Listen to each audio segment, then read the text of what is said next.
Only half the night has passed us by, and having spent it with a useful Nosferatu, Jessica is starting to feel emboldened.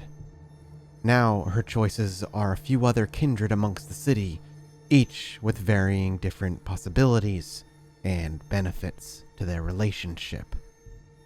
But time, as infinite as it may be, is short in the current nights, as the gears seem to be moving within New York rather quickly. Welcome back to Vampire the Masquerade Coteries of New York.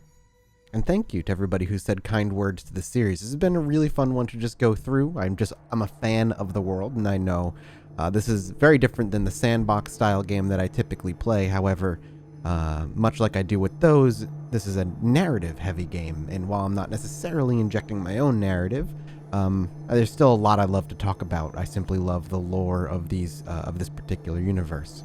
But first, in-game, we have to make a choice. I'm partial to go to the gangrel. Having muscle on your side is always a good thing, and the gangrel are rather good at being that. Our other choices are a Tremere, and Tremere are always valuable as well, but how much can you truly trust a blood mage?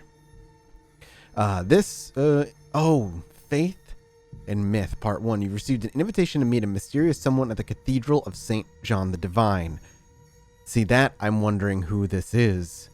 And then we have Searching for Hope in this is the Malkavian that we've learned about, and of course the Gangrel that I'd love to go to. But I'm curious who this is. I have a feeling, though, while I initially postulated it could be Second Inquisition, I'm more inclined to believe that it's likely another Thin Blood. It was such an ominous letter. We should check it out. So I think we will.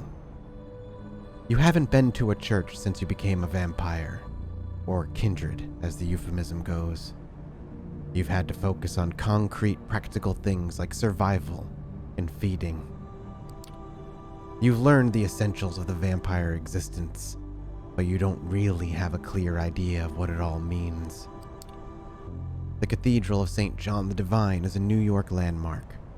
You've been inside once before when you were much younger. You marveled at its Gothic facade. Looking at it now from across the street, it feels ominous. The prospect of an anonymous invitation to a secret meeting is a worrying one, but the venue is well chosen.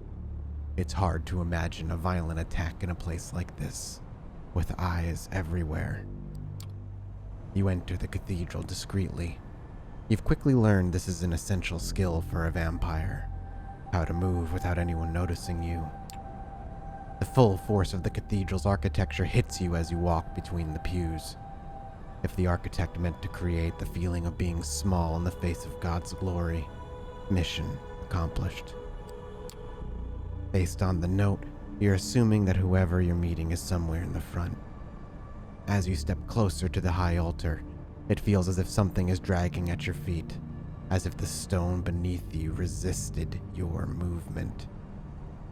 That's always a scary thought, walking into a church as a kindred, as only the true faith can truly repel one of them.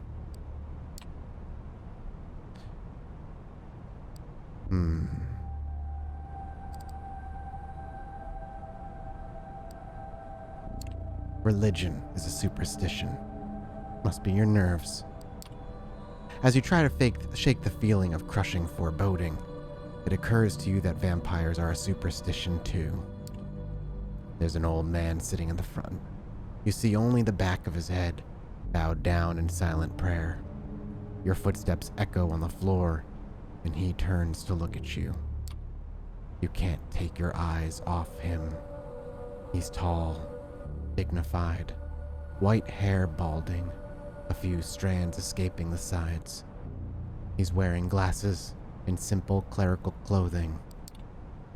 His eyes are warm and pale, too kind for somebody like you. Something is wrong. You feel heavy, as if a giant hand was pressing you down. The skin on your face is burning. Perhaps unconsciously you expected something like this, as a vampire walking into a cathedral. Only it's not the building or God making you feel like you're burning alive. It's the man, the priest. Welcome, my child.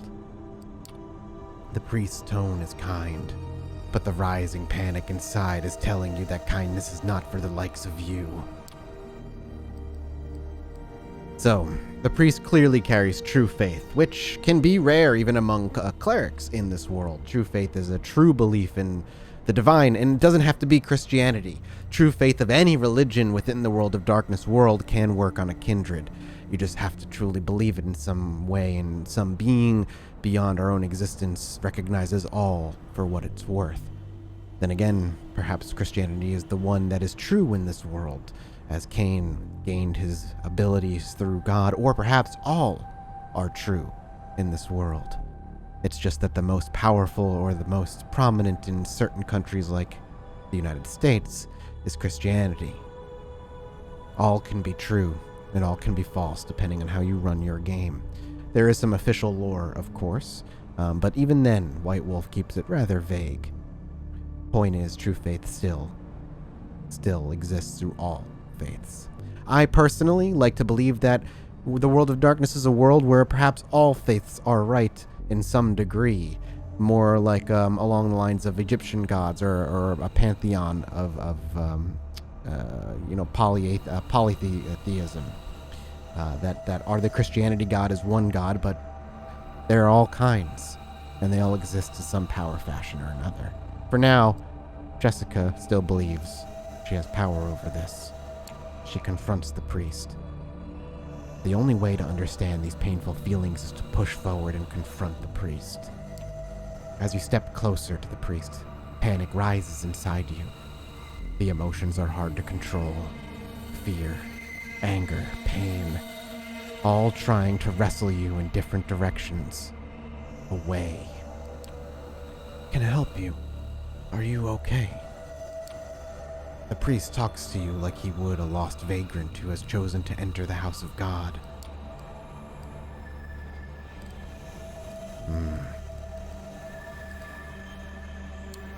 I'm sorry, Father.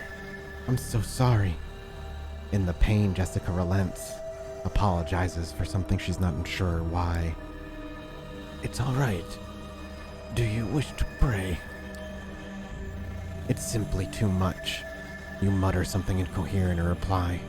You don't sound like a vampire, an undead being made powerful by immortal blood. You're just another sad, confused, lost soul. You turn around and stagger away, only feeling like yourself once you're back on the street outside. You stand on the sidewalk, confused and scared. No enemies seem to be attacking you. The priest did not follow you. The night air is wet with the smells of the city, the same as every night. How did it feel? You look at the man speaking to you. He's well dressed, if a little archaic, dark-haired, handsome, like a character from an old movie. He smiles as if he knows something that you do not. You glance around. There are people on the street. You don't appear to be in any immediate danger.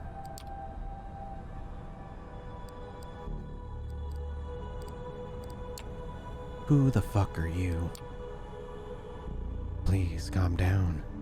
I'm not your enemy. Let me introduce myself. My name is Benoit Seagull. We share many things in common, even if you don't know me. Benoit offers you his hand.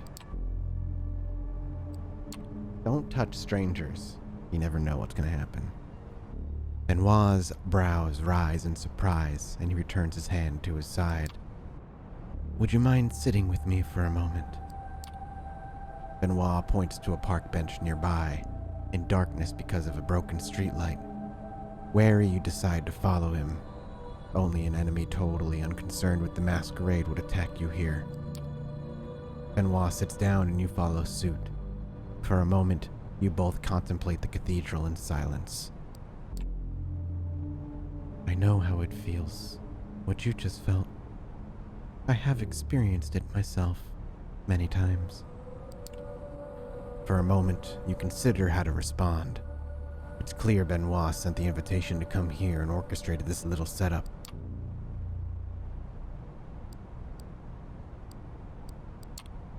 Well, what's the point? Why did you go to the trouble of getting me out here? We share a connection, you and I. I'll explain it later. But right now, the important thing is that it's so much easier to show than to tell. I want you to meet Father Anthony, or see him, experience him. Did you wonder why it felt like that?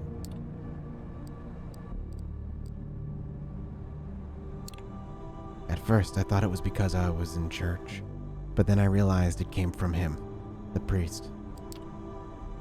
I think you're right. It does come from him. Sorry, I'm trying to find his voice and not make it sound exactly like Jessica's, but there's a lot of characters and I'm only a YouTuber. It's his faith that makes you like that. He's safe in his belief, while you are one of the damned. Do you ever wonder what's the role of a vampire in God's creation? You stop to think. Of course, you've wondered what this is all about. Whether it's about God or nature, you don't really know what being a vampire means. That's the trouble with the Masquerade. A human faced with a human problem can go online and find something that helps. You can't. The Masquerade means that everything there is to know about your condition is secret. Hidden away. You're left relying on the unreliable opinions of people like Benoit. Suddenly, Benoit takes your hand and presses it against his chest. As he stares into your eyes, you feel his heart stop. My heart no longer beats, yet I move. I talk. Is that how God intended us to be?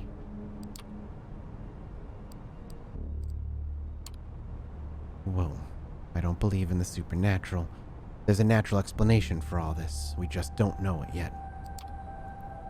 Maybe there is. I don't know. But I know that Father Anthony's faith is real. Sometimes I'm skeptical too. But in Father Anthony's presence, I know faith is real. I know it because it hurts so much. But perhaps you have questions about faith in our kind.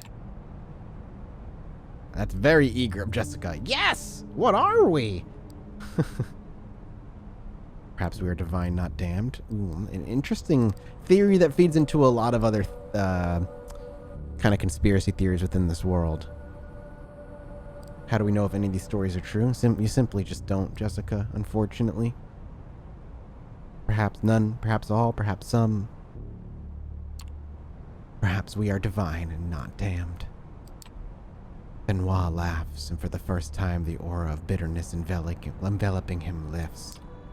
You're clever. There are many religious cults among the kindred, even more among the anarchs if you believe it. Some of them do indeed believe we are divine. We die, we rise again, just like Jesus. Be careful with that kind of talk, though. You might not know it, but there are always politics attached to every belief. Go into an Elysium, declare your divinity, and everyone around you will start making assumptions about you. Sometimes faith is best kept private even among our kind. Just ask yourself, when you met Father Anthony, did you feel divine? This is a lot to take in. All these myths. Hard to know what to believe in. I know it's overwhelming. It was for me when I first met Father Anthony. I know there are others like him, whose faith shines like a beacon. Priests, old ladies, children. Anyone can have that conviction inside of them, which is true. Harkening back to my Roll For It campaign, before we did the 2 vampire ones, we did a 6-episode mini campaign. It was all the players' first time in World of Darkness, and I really wanted to kind of bring them in with a gut punch. So we played a 6-episode mini campaign of them as mortals, using the new World of Darkness rule set before V5 for Vampire was out.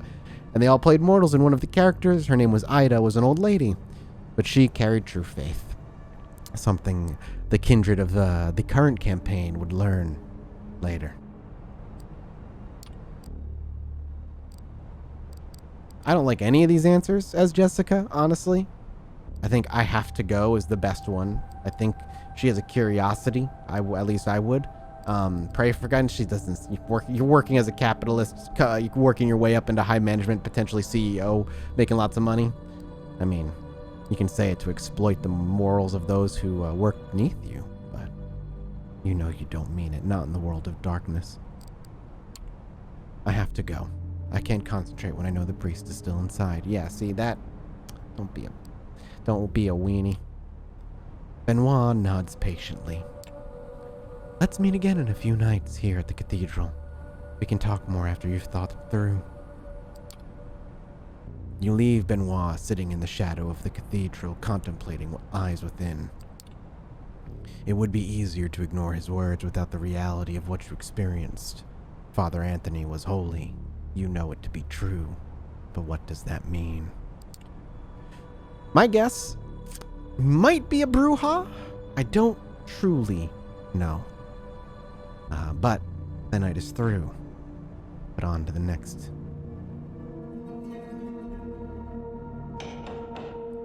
Not long after you wake up tonight, Gregory knocks on the door of your apartment. Hey, came to pick you up. Miss Langley wants to see you.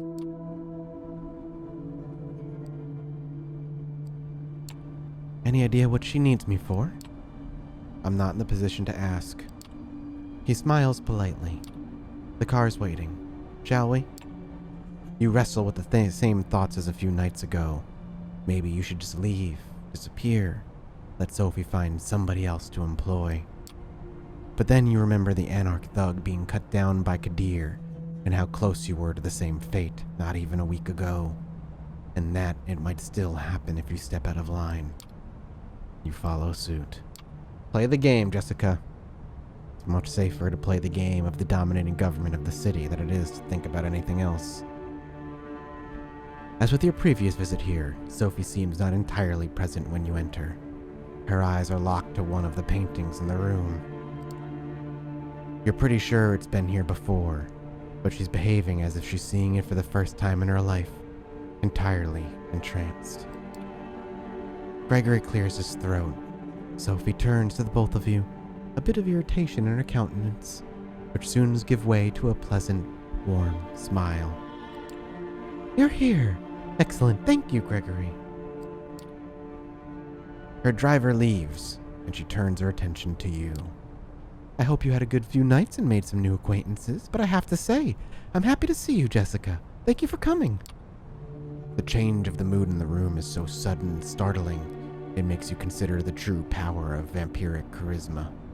Rationally, you know you're being manipulated, but you don't even care. Her eyes, her motions, her entire body language all feel 100% genuine in expressing legitimate interest in you and your well-being. Ah, Toreadors. I have a request for you this night. I need you to find somebody for me and make a delivery. She points to the statue on the side of the apartment. You notice a plain-looking pendrive lying on the corner. Pendrive, not pendrive. Right next to where the inanimate archer's bow touches the pedestal. The man you'll be looking for calls himself Kaiser. He has eyes and ears all around New York, and it's rare for something to happen here without his knowledge. I'll need you to take this memory stick and bring it to him. In exchange, he will give you an address which I need to know as soon as possible. You're about to ask what's on the drive, but Sophie proves to be one step ahead of you. Oh, don't worry about the contents. They are encrypted, a precaution if the data fell into the wrong hands, but it won't, yes? She gives you a smile that, just a handful of nights ago, would make you feel like melting. Oh, and Jessica, Kaiser is a Nosferatu, that twisted, deformed lineage of kindred. He is old, and his age made him even more paranoid than others of his clan tend to be. He holds many havens, and changes them often. From what I have gathered, him or one of his servants should be found at the park in Coney Island tonight. You'll have to identify them somehow. I'm told Kaiser has spent many of his nights these past few years being driven around the city in a black limo. Maybe keep your eyes open for that. That smile again, but much shorter this time.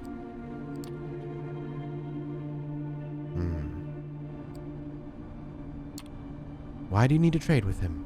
Can't you just request the information given your connections? Kaiser doesn't care about my or anybody's position. He considers information as valuable as blood and makes it a point to never share it for free. He only deals with people who have something to offer, but trust me.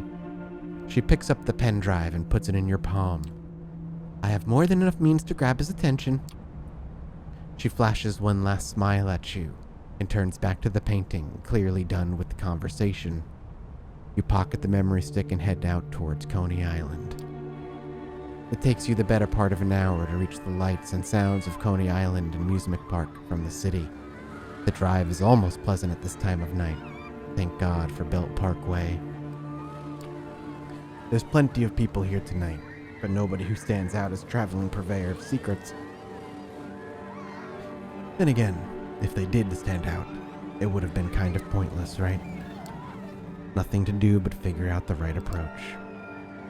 Search for signs. Do not ask around. Don't be that stupid. There's plenty of nooks and crannies to investigate here, but if Kaiser frequents this area, there has to be some clue to grab onto, right? You spend a good hour snooping around, eyes peeled for the black limo Sophie mentioned, or any sign that a Nosferatu or any vampire has their haven around these parts. Zilch. Annoyed, you turn back towards the lighthouse of the amusement park and find there's a man standing in your way. He's got an oversized jacket on him, and an air of a junkie or dealer. Who knows what he's got in those pockets? You lost. Maybe I am, maybe I'm not. What's it to you? What kind of answer's that? You a spook or you a fed? He looks at you intently, like he's trying to guess your real purpose here. Get out of here before I kick your ass.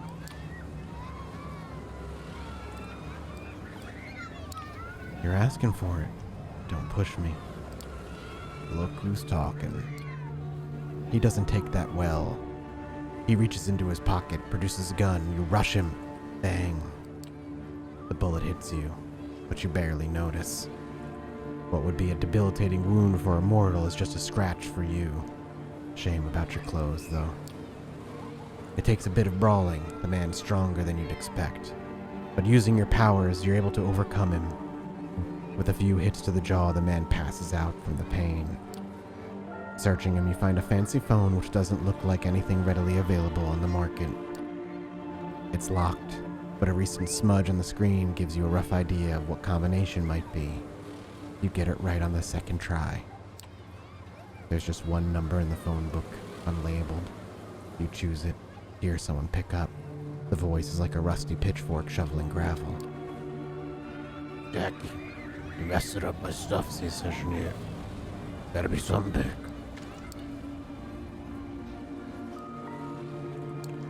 Hi, I have something for you from Sophie Langley. Care to come pick it up? Silence. Not even a sound. The call ends. You try calling again, but the number is blocked. Nothing to do but wait to see if he shows up. Not 15 minutes pass before a black limo stops near where you're watching. One door opens an invitation. The inside of the limo used to be a luxury lounge, the kind with a stripper pole and a bar full of alcohol, but it has none of that currently. Instead, there are monitors and consoles. Dozens of displays, each one showing something different. Surveillance camera footage, stock market quotes, television news, emails, tweets, silent movies, lo-fi footage of a gory torture session. Before we move on, you might be curious why I made those choices. I kind of didn't say anything. Also, I love the boo in the background. My guess was that he was a ghoul. That was kind of a meta choice, and I kind of let my Mathis games take over for a minute there reactively, and I apologize. But basically, he looks like a ghoul. I don't think he was a kindred, especially since he pulled a gun on us, too, with the way we were talking. But he did have a little bit of a skin condition, and a ghoul is basically a mortal who drinks kindred blood. We learned about it with the driver. It seems like he may have been drinking the blood of a Nosferatu. He seemed stronger than we were expecting. Ghouls also kind of get bonuses to their stats. They get stronger, they stop aging as long as they're drinking the vampire's blood. So my mind went, this is a ghoul, he's got a skin condition. I'm willing to provoke him. I didn't expect to be attacked by him, but I was willing to provoke him and maybe get some information out of him. But I thought he knew what I was. Clearly I was wrong, but it worked out. You wonder if the limo's owner can focus on anything when surrounded by all of this visual noise, and then realize there's nobody there. Or is there? He blinks into existence on a leather-covered couch, attempting to maintain something that approximates a regal presence. You're 100% sure that's Kaiser. Surrounded by dimmed computer screen lights, his features are even more ghastly than you imagined, all sharp angles of twisted bone, severed flesh, and crooked teeth. He bears them in an awful parody of a smile. Suddenly, somebody grabs you from behind, twists your arm, and pushes your head against the car's roof. Oh, hey there. I thought we knocked you out. Probably healed really quickly. I got him, boss. I have him. The Nosferatu chuckles. Oh, congratulations, dickweed. Could have done that before you gave away the fucking phone. Just let them go already. He doesn't look at. He actually looks kind of fucking cool. I like it. But you're going to make me repeat myself, you thick motherfucker. He lets go. You have a look at him. The man's confused and clearly hurting. He flashes you an angry stare, but obeys his boss's orders to the letter. Well, you waiting for a formal invitation? Get the fuck in the car. We have some talking to do. The door closes behind you. So, Langley, huh? I'm guessing you got something for me then. You reluctantly pull the flash drive from your pocket and slowly pass it to Kaiser. He plugs it into a USB port in the arm of his chair and displays the data on one of the screens that happen to turn away from you. It takes him about a minute to access the data. Who do you people think I am? I've seen this footage a week ago. He plugs the pen drive out. I think it's supposed to mean he pulls the pen drive out and throws it back at you in disgust. Tell Sophie the deal's off. She wants her address, she gives me something else. We could try using a power against him, but I feel like that's a dumb idea, but I want to try it, and she doesn't know how well it would work. You take on the most persuasive voice and amicable stance you can in what basically constitutes the lair of a maniacal monster. Come on, man. Don't send me back empty-handed. Take the data and honor the deal. It'd mean a lot to me. The sound of the Nosferatu produces is supposed to be laughter. You think. I'm pretty sure he's going to turn over and die any second if it's anything else than that. Oh, look at me. I'm so pretty and well-spoken. I'm gonna feed you bullshit and you're gonna cram it in and ask for seconds. Who the fuck do you think you are? You know what I should do for trying to pull that trick on me? I should mutilate your face and rub sulfur in the wounds. Rip your tongue out and use it as a fucking turkey baster. Only see, I'm a gracious mood tonight. Plus, I hate turkeys. They disgust me. So I'm going to give you a chance to make this little transgression up to me. I'll contact you. Maybe I'll even throw in that stupid address so Langley can shove it up her cunt. But right now, unless you want me to get really pissed off, you'll show yourself out. You're pretty sure you're done here. You get out, close the door behind you, and the car immediately starts backing up. The opaque windows slide by you, and soon the limo is on its way out. Kaiser's lackey is nowhere to be seen, so you make your way to your car and drive back, wondering what tomorrow brings. Well. Can't help but have enjoyed that interaction, and I really wanted to see what his reaction would be by using the power. He was older, as Sophie told us, much older, so it was very unlikely that any of our powers were going to work on him. But I did enjoy trying. A night gone. More contacts and more mystery. And it looks like our Nosferatu buddy is ready to meet with us again. I can't wait.